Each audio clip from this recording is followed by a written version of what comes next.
Un descenso al Maelstrom, de Edgar Allan Poe.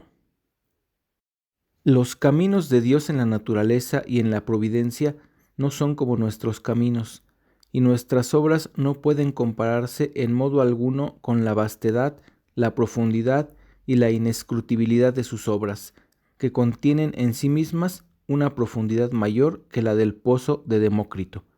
Joseph Glanville. Habíamos alcanzado la cumbre del despeñadero más elevado. Durante algunos minutos el anciano pareció demasiado fatigado para hablar.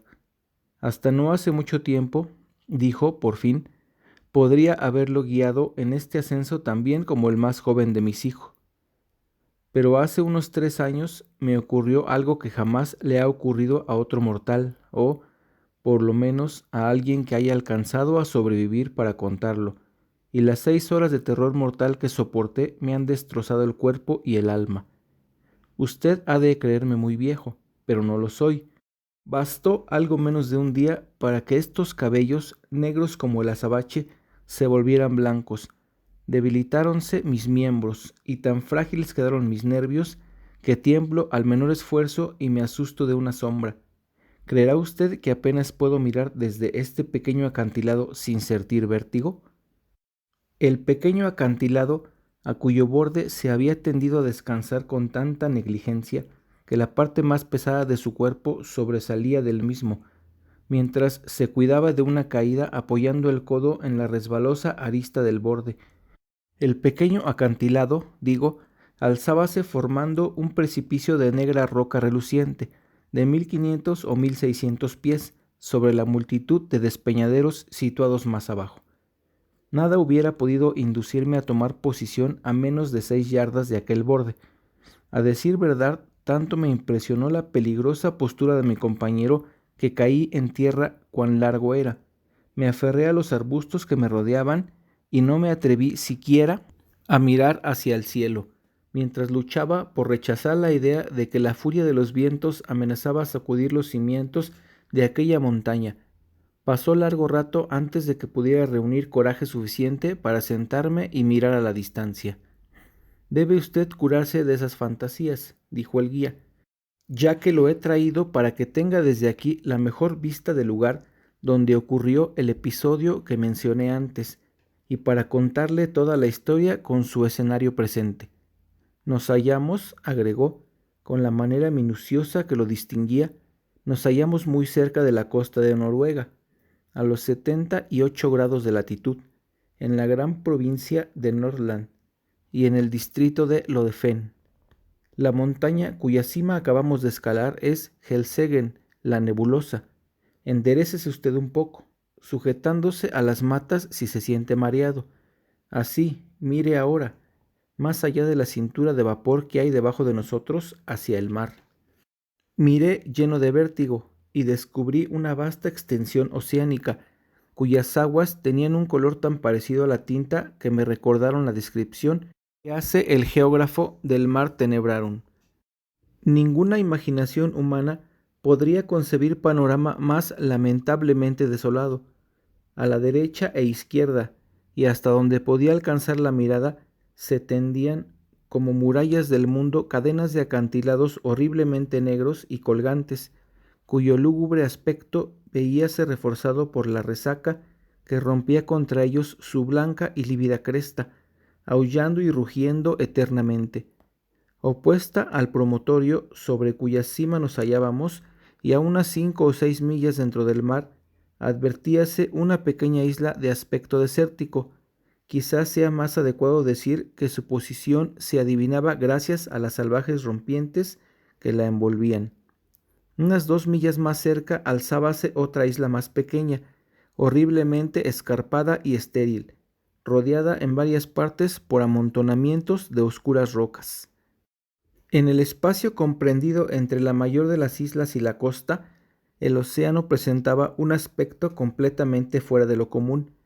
En aquel momento soplaba un viento tan fuerte en dirección a tierra que un bergantín que navegaba mar afuera se mantenía a la capa con 2 rizos en la vela mayor, mientras la quilla se hundía a cada momento hasta perderse de vista.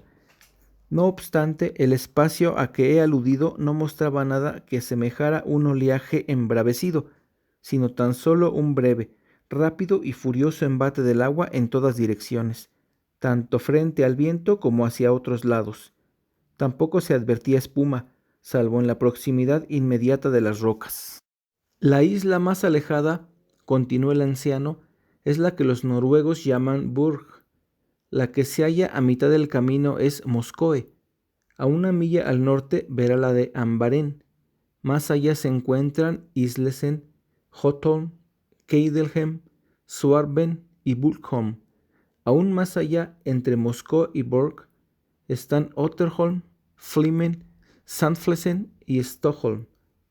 Tales son los verdaderos nombres de estos sitios, pero ¿qué necesidad había de darles nombres? No lo sé, y supongo que usted tampoco. ¿Oye alguna cosa? ¿Nota algún cambio en el agua? Llevábamos ya unos 10 minutos en lo alto de Helsingen, al cual habíamos ascendido viendo desde el interior de Lofoden, de modo que no habíamos visto ni una sola vez el mar hasta que se presentó de golpe al arribar a la cima. Mientras el anciano me hablaba, percibí un sonido potente y que crecía por momentos, algo como el mugir de un enorme rebaño de búfalos en una pradera americana. Y en el mismo momento reparé en que el estado del océano a nuestros pies, que correspondía a lo que los marinos llaman picado, se estaba transformando rápidamente en una corriente orientada hacia el este. Mientras la seguía mirando, aquella corriente adquirió una velocidad monstruosa. A cada instante su rapidez y su desatada impetuosidad iban en aumento. 5 minutos después, todo el mar hasta Borg hervía de cólera incontrolable, pero donde esa rabia alcanzaba su ápice era entre Moscoe y la costa. Ahí la vasta superficie del agua se abría y trazaba en 1000 canales antagónicos, reventaba bruscamente en una convulsión frenética, encrespándose, hirviendo, silbando, y gritaba en gigantescos e innumerables vórtices, y todo aquello se atorbellinaba y corría hacia el este con una rapidez que el agua no adquiere en ninguna otra parte, como no sea el caer en un precipicio. En pocos minutos más, una nueva y radical alteración apareció en escena. La superficie del agua se fue nivelando un tanto y los remolinos desaparecieron uno tras otro, mientras prodigiosas fajas de espuma surgían ahí donde antes no había nada. A la larga, y luego de dispersarse a una gran distancia, aquellas fajas se combinaron unas con otras y adquirieron el movimiento giratorio de los desaparecidos remolinos, como si constituyeran el germen de otro más vasto. De pronto, instantáneamente, todo asumió una realidad clara y definida, formando un círculo cuyo diámetro pasaba de 1 milla. El borde del remolino estaba representado por una ancha faja de resplandeciente espuma, pero ni la menor partícula de ésta resbalaba al interior del espantoso embudo, cuyo tubo, hasta donde la mirada alcanzaba a medirlo, era una pulida, brillante y tenebrosa pared de agua, inclinada en un ángulo de 45 grados con relación al horizonte, y que giraba y giraba vertiginosamente, con un movimiento oscilante y tumultuoso, produciendo un fragor horrible entre ruido y clamoreo, que ni siquiera la enorme catarata del Niágara lanza al espacio en su tremenda caída. La montaña temblaba desde sus cimientos y oscilaban las rocas. Me dejé caer boca abajo, aferrándome a los ralos matorrales en el paroxismo de mi agitación nerviosa. Por fin pude decir a mi compañero: «Esto no puede ser más que el enorme remolino del Maelstrom». «Así suelen llamarlo», repuso el viejo. «Nosotros los noruegos le llamamos el Moskoestrom a causa de la isla Moscow». Las descripciones ordinarias de aquel vórtice no me habían preparado en absoluto para lo que acababa de ver. La de Jonás Ramus, quizá la más detallada, no puede dar la menor noción de la magnificencia o el horror de aquella escena, ni tampoco la perturbadora sensación de novedad que confunde al espectador. No sé bien en qué punto de vista estuvo situado el escritor aludido, ni en qué momento, pero no puede ser en la cima del Helsingen, ni durante una tormenta. He aquí algunos pasajes de su descripción que merecen, sin embargo, citarse por los detalles que contienen, aunque resulten sumamente débiles para comunicar una impresión de aquel espectáculo. Entre Lofoden y Moscoe, dice, la profundidad del agua varía entre 36 y 40 brazas, pero del otro lado, en dirección a Berg, la profundidad disminuye al punto de no permitir el paso de un navío sin el riesgo de que encalle en las rocas, cosa posible aún en plena bonanza. Durante la pleamar, las corrientes se mueven entre Lofoden y Moscoe con turbulente rapidez, al punto de que el rugido de su impetuoso reflujo hacia el mar apenas podría ser igualado por el de las más sonoras y espantosas cataratas. El sonido se escucha a muchas leguas, y los vórtices o abismos son de tal tamaño y profundidad que si un navío es atraído por ellos, se ve tragado irremisiblemente y arrastrado a la profundidad, donde se hace pedazos contra las rocas. Cuando el agua se sosiega, los pedazos del buque asoman a la superficie, pero los intervalos de tranquilidad se producen solamente en los momentos del cambio de marea y con buen tiempo. Apenas duran un cuarto de hora antes de que recomience gradualmente su violencia. Cuando la corriente es más turbulenta y una tempestad acrecienta su furia, resulta peligroso acercarse a menos de 1 milla noruega. Botes, yates y navíos han sido tragados por no tomar esa precaución contra su fuerza atractiva. Ocurre asimismo con frecuencia que las ballenas se aproximan demasiado a la corriente y son dominadas por su violencia. Imposible resulta entonces describir sus clamores y mugidos mientras luchan inútilmente por escapar. Cierta vez, un oso que trataba de nadar de Lofoden a Moscoe fue atrapado por la corriente y arrastrado a la profundidad, mientras rugía tan terriblemente que se le escuchaba desde la costa.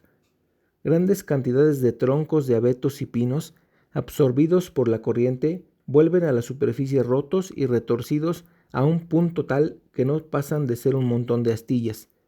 Esto muestra claramente que el fondo consiste en rocas aguzadas contra las cuales son arrastrados y frotados los troncos. Dicha corriente se regula por el flujo y reflujo marino, que se suceden constantemente cada 6 horas. En el año 1645, en la mañana del domingo de sexagésima, la furia de la corriente fue tan espantosa que las piedras de las casas de la costa se desplomaban. Por lo que se refiere a la profundidad del agua, no me explico cómo pudo ser verificada en la vecindad inmediata del vórtice.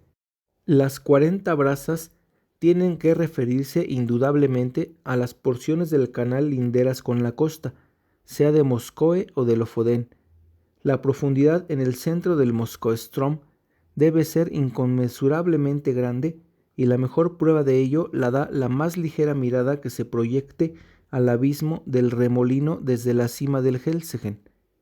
Mientras encaramado en esta cumbre contemplaba el rugiente flejetón allá abajo, no pude impedirme sonreír de la simplicidad con que el honrado Jonas Ramus consigna, como algo difícil de creer, las anécdotas sobre ballenas y osos, cuando resulta evidente que los más grandes buques actuales, sometidos a la influencia de aquella mortal atracción, serían el equivalente de una pluma frente al huracán y desaparecerían instantáneamente. Las tentativas de explicar el fenómeno, que en parte, según recuerdo, me habían parecido suficientemente plausibles a la lectura, presentaban ahora un carácter muy distinto e insatisfactorio. La idea predominante consistía en que el vórtice, al igual que otros 3 más pequeños situados entre las islas Feroe, no tiene otra causa que la colisión de las olas, que se alzan y rompen en el flujo y reflujo contra un arrecife de rocas y bancos de arena, el cual encierra las aguas al punto que éstas se precipitan como una catarata. Así, cuanto más alta sea la marea, más profunda será la caída, y el resultado es un remolino o vórtice cuyo prodigioso poder de succión es suficientemente conocido por experimentos hechos en menor escala. Tales son los términos con que se expresa la Enciclopedia Británica. Kircher y otros imaginan que en el centro del canal del Maelstrom hay un abismo que penetra en el globo terrestre y que vuelve a salir en alguna región remota. Una de las hipótesis nombra concretamente el Golfo de Botnia. Esta opinión, bastante gratuita en sí misma, fue la que mi imaginación aceptó con mayor prontitud una vez que hube contemplado la escena. Pero al mencionarla a mi guía, me sorprendió oírle decir que, si bien casi todos los noruegos compartían ese punto de vista, él no lo aceptaba. En cuanto a la hipótesis precedente, confesó su incapacidad para comprenderla y yo le di la razón, pues aunque sobre el papel parecía concluyente, resultaba por completo ininteligible e incluso absurda frente al tronar de aquel abismo. Ya ha podido ver muy bien el remolino, dijo el anciano, y si nos colocamos ahora detrás de esa roca al socaire, para que no nos moleste el ruido del agua, le contaré un relato que lo convencerá de que conozco alguna cosa sobre el Moskoström. Me ubiqué como lo deseaba y comenzó. Mis 2 hermanos y yo éramos dueños de un queche aparejado como una goleta, de unas 70 toneladas, con el cual pescábamos entre las islas situadas más allá del Moscou y casi hasta Borg. Aprovechando las oportunidades, siempre hay buena pesca en el mar durante las mareas bravas, si se tiene el coraje de enfrentarlas. De todos los habitantes de la costa de Lofoden, nosotros 3 éramos los únicos que navegábamos regularmente en la región de las islas. Las zonas usuales de pesca se hallan mucho más al sur. Ahí se puede pescar a cualquier hora, sin demasiado riesgo, y por eso son lugares preferidos. Pero los sitios escogidos que pueden encontrarse aquí, entre las rocas, no solo ofrecen la variedad más grande, sino una abundancia mucho mayor, de modo que con frecuencia pescábamos en un solo día lo que otros más tímidos conseguían apenas en una semana. La verdad es que hacíamos de esto un lance temerario, cambiando el exceso de trabajo por el riesgo de la vida y sustituyendo capital por coraje. Fondeábamos el queche en una caleta, a unas 5 millas al norte de esta costa, y cuando el tiempo estaba bueno, acostumbrábamos aprovechar los 15 minutos de tranquilidad de las aguas para atravesar el canal principal del Moskoström mucho más arriba del remolino y anclar luego en cualquier parte cerca de Otterham o Sandflesson, donde las mareas no son tan violentas. Nos quedábamos ahí hasta que faltaba poco para el nuevo intervalo de calma, en que poníamos proa en dirección a nuestro puerto.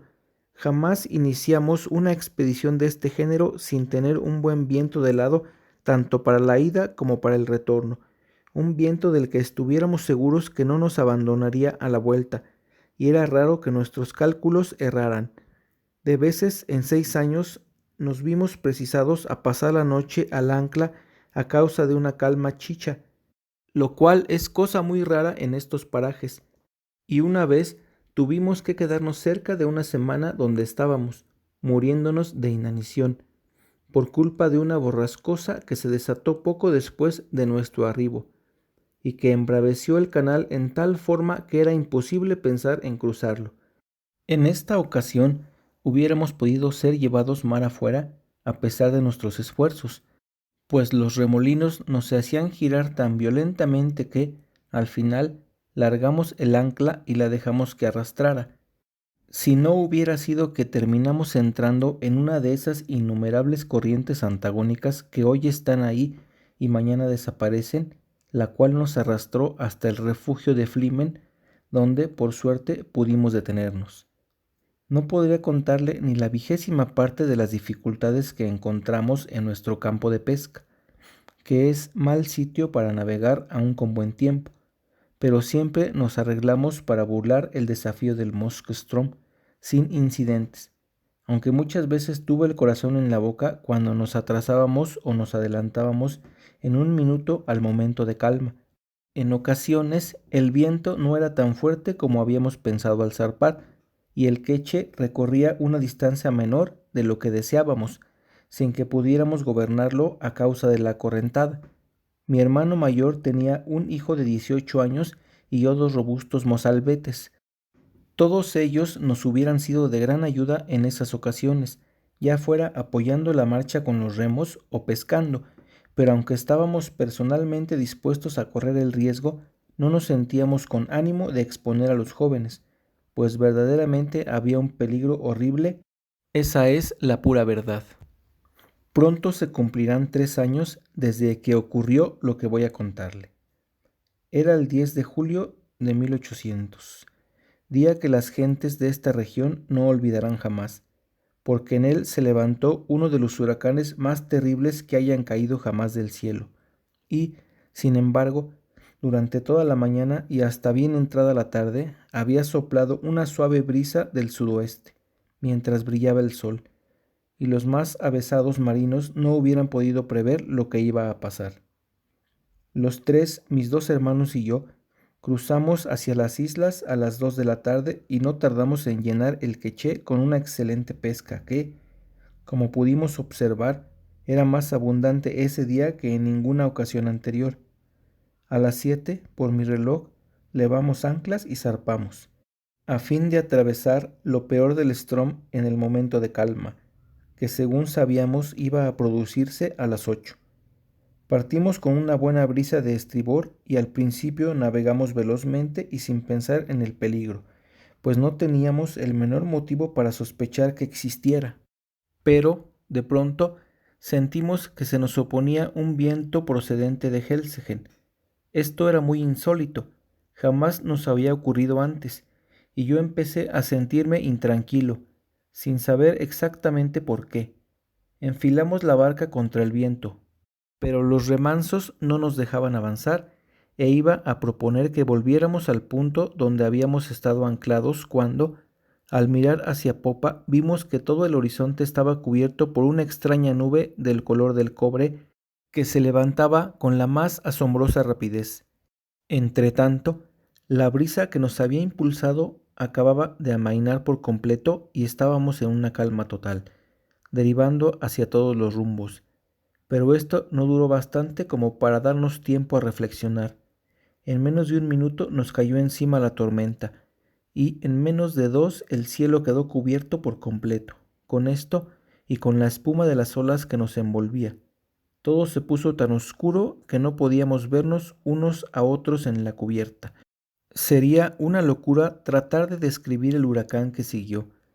Los más viejos marinos de Noruega jamás conocieron nada parecido.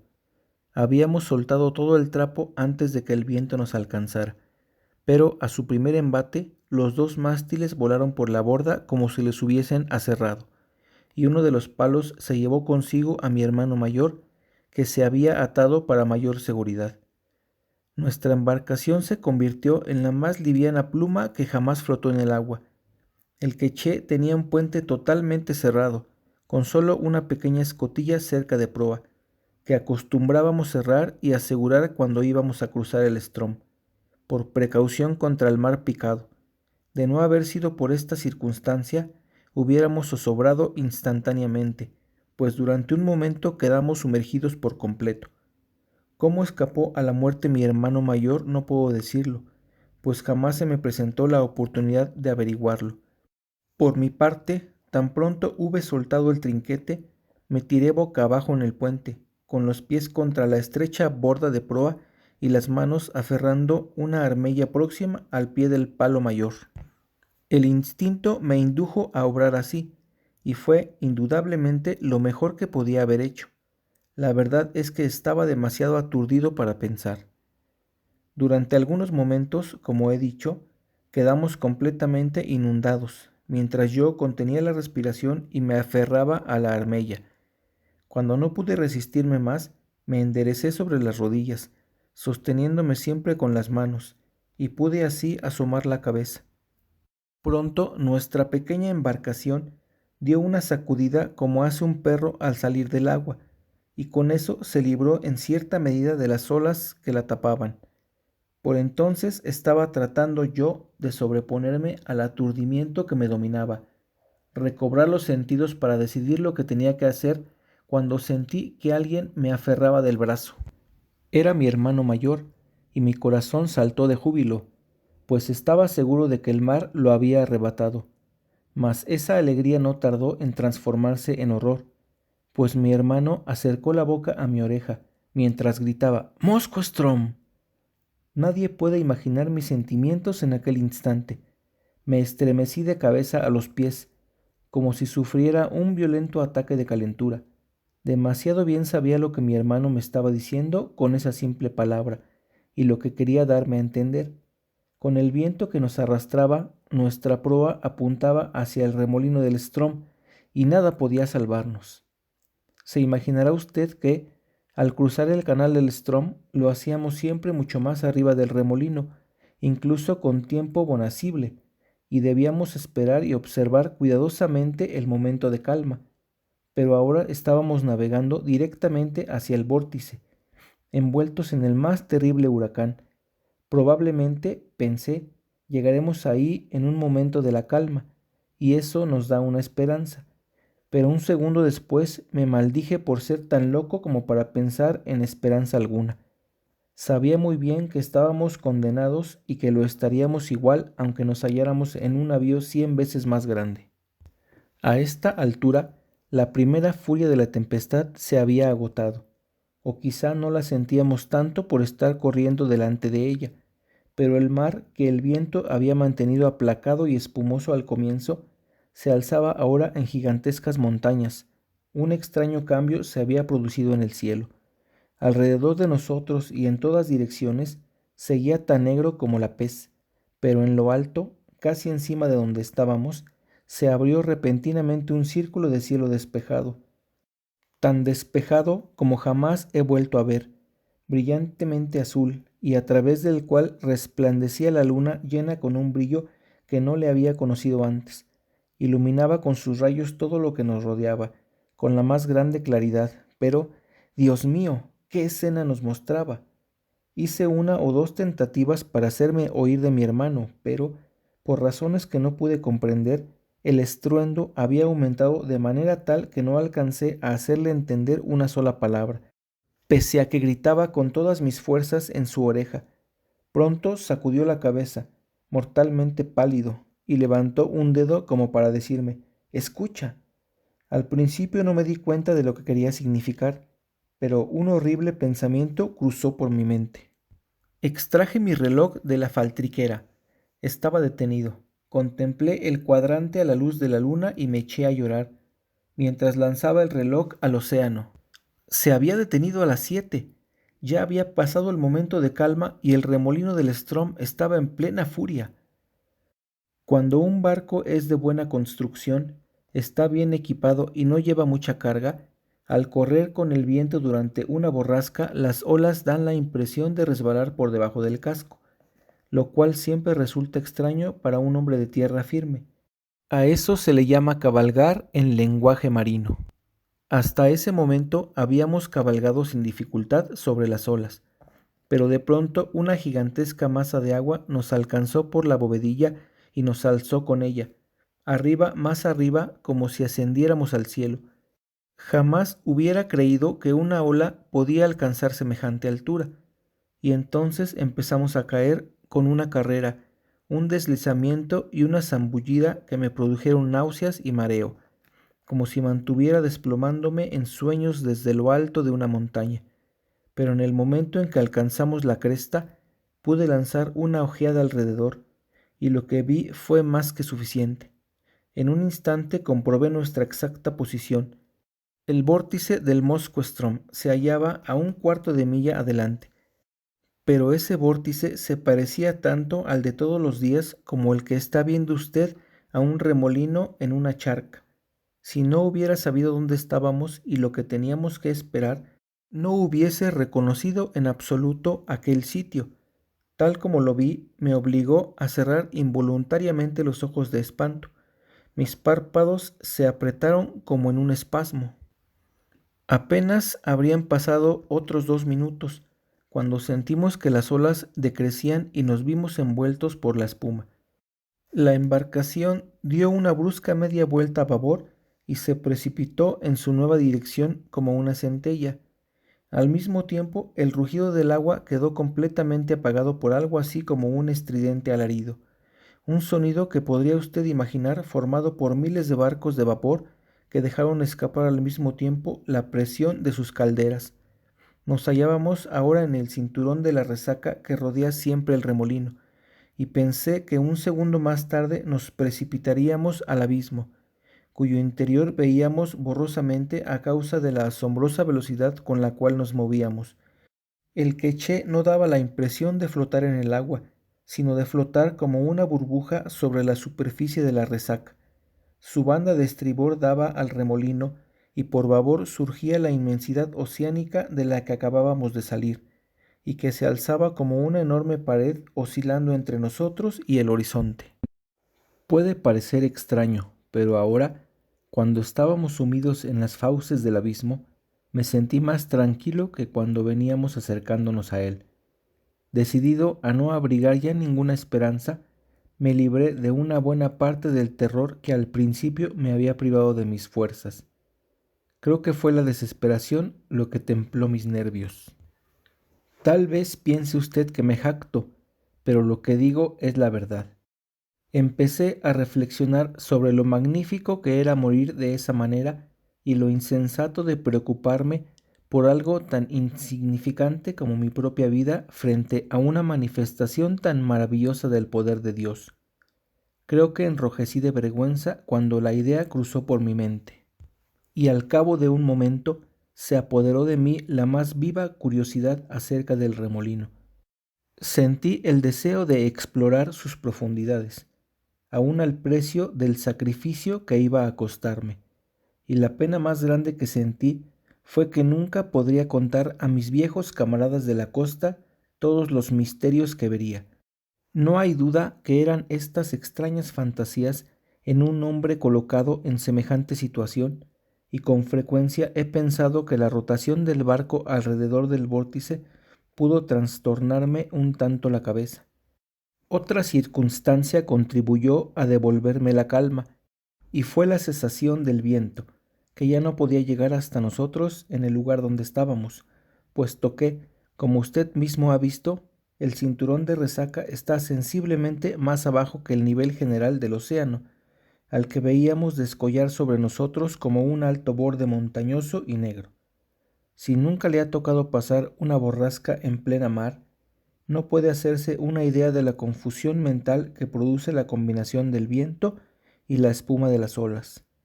Ambos ciegan, ensordecen y ahogan, suprimiendo toda posibilidad de acción o de reflexión. Pero ahora nos veíamos en gran medida libres de aquellas molestias, así como los criminales condenados a muerte se ven favorecidos con ciertas liberalidades que se les negaban antes de que se pronunciara la sentencia. Imposible es decir cuántas veces dimos la vuelta al circuito. Corrimos y corrimos, una hora quizá, volando más que flotando, y entrando cada vez más hacia el centro de la resaca, lo que nos acercaba progresivamente a su horrible borde interior. Durante todo este tiempo no había soltado la armella que me sostenía. Mi hermano estaba en la popa, sujetándose a un pequeño barril vacío, sólidamente atado bajo el compartimiento de la bovedilla, y que era la única cosa a bordo que la borrasca no había precipitado al mar. Cuando ya nos acercábamos al borde del pozo, soltó su asidero y se precipitó hacia la armella de la cual, en la agonía de su terror, trató de desprender mis manos, ya que no era bastante grande para proporcionar a ambos un sostén seguro. Jamás he sentido pena más grande que cuando lo vi hacer eso, aunque comprendí que su proceder era el de un insano, a quien el terror ha vuelto loco furioso. De todos modos, no hice ningún esfuerzo para oponerme. Sabía que ya no importaba quién de los dos se aferrara de la armella, de modo que se la cedí y pasé a popa, donde estaba el barril. No me costó mucho hacerlo, porque el queche corría en círculo con bastante estabilidad, solo balanceándose bajo las inmensas oscilaciones y conmociones del remolino. Apenas me había afirmado en mi nueva posición cuando dimos un brusco bandazo a estribor y nos precipitamos de proa en el abismo. Murmuré presurosamente una plegaria a Dios y pensé que todo había terminado. Mientras sentía la náusea del vertiginoso descenso, instintivamente me aferré con más fuerza al barril y cerré los ojos. Durante algunos segundos no me atreví a abrirlos. esperando mi aniquilación inmediata, y me maravillé de no estar sufriendo ya las agonías de la lucha final con el agua. Pero el tiempo seguía pasando y yo estaba vivo.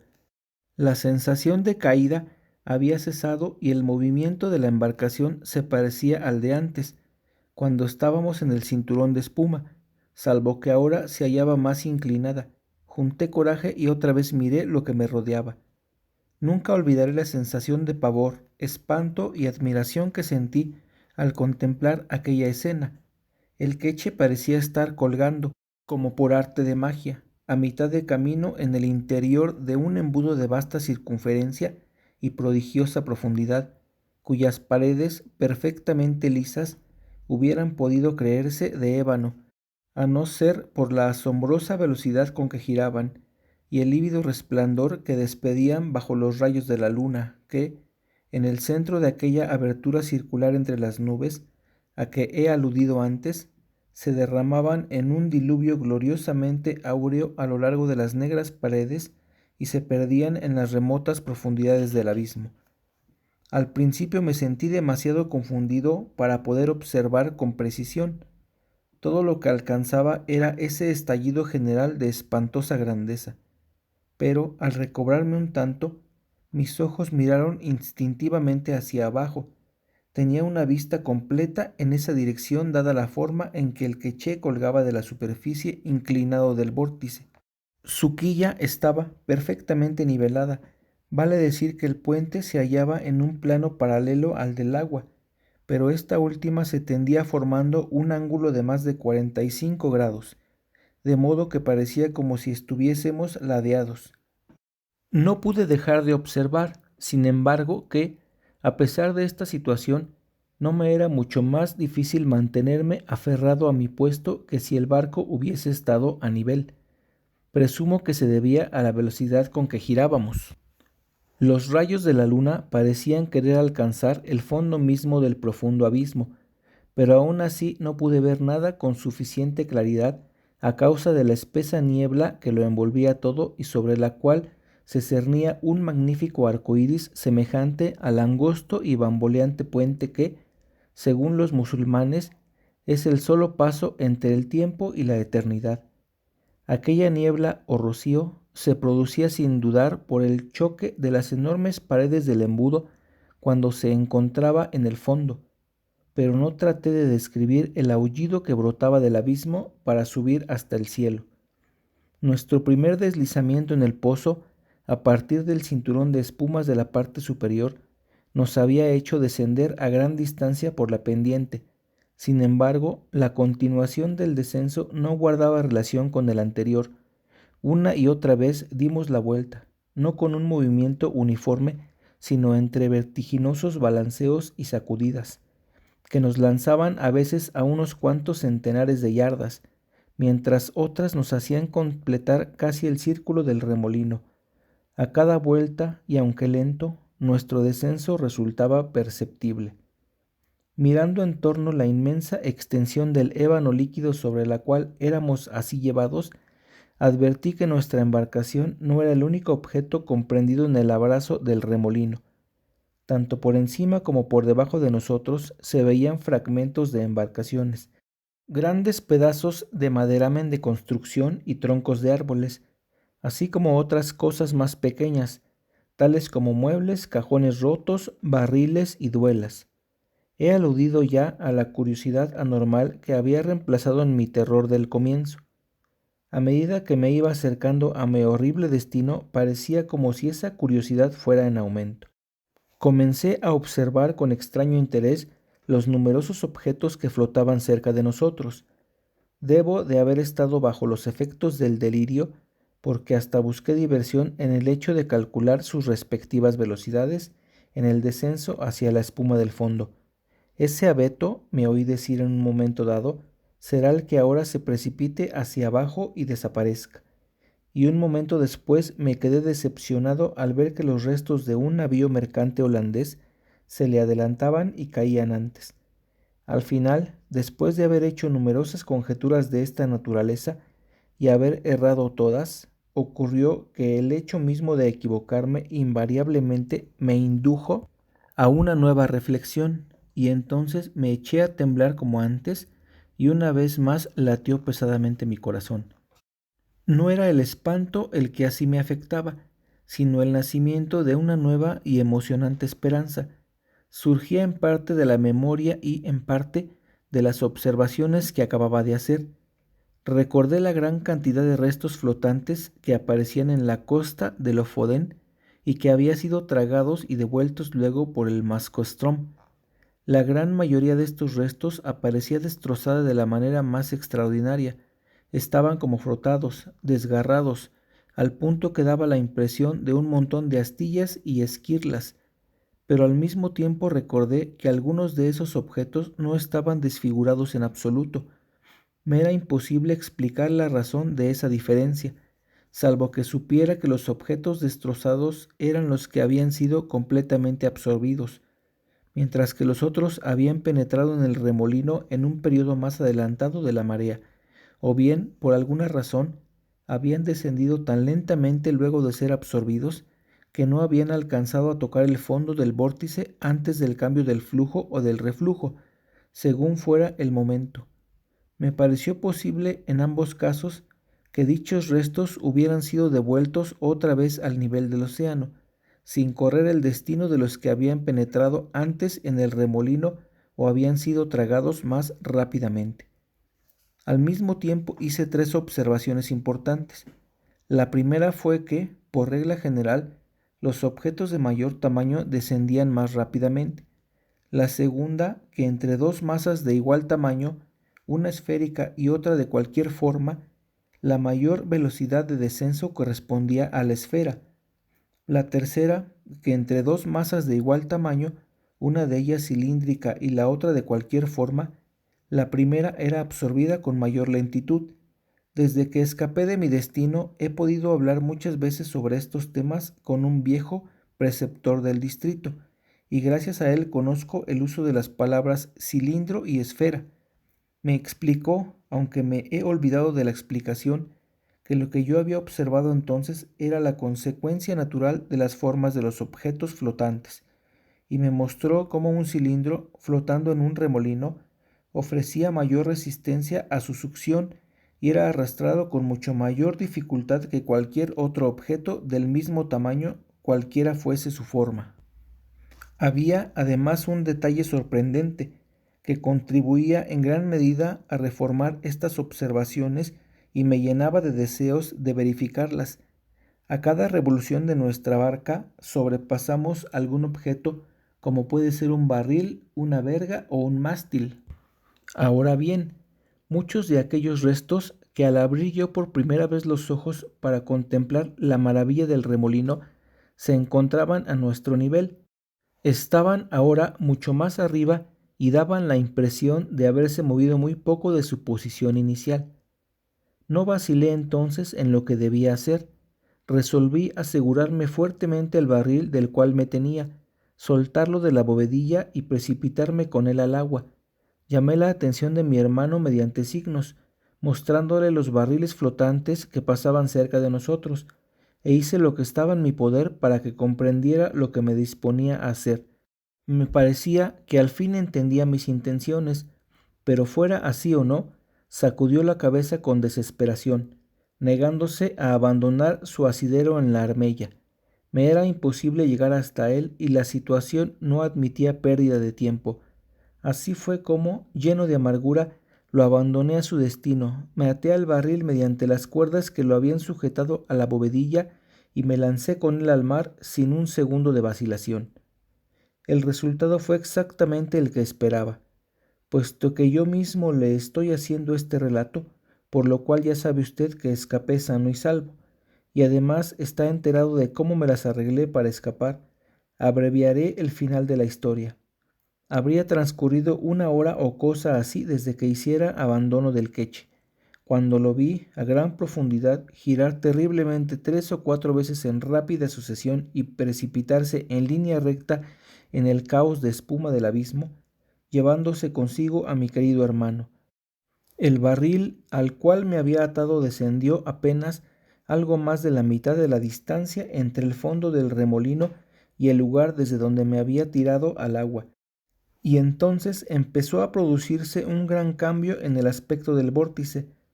La pendiente de los lados del enorme embudo se fue haciendo menos y menos escarpada. Las revoluciones del vórtice disminuyeron gradualmente su violencia.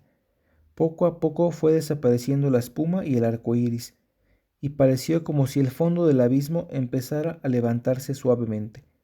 El cielo estaba despejado, no había viento y la luna llena resplandecía en el oeste. Cuando me encontré en la superficie del océano, a plena vista de las costas de Lofoden y en el lugar donde había estado el remolino del Moskoström, era la hora de la calma, pero el mar se encrespaba todavía en gigantescas olas por efectos del huracán. Fue impulsado violentamente al canal del Ström y pocos minutos más tarde llegaba a la costa, en la zona de los pescadores.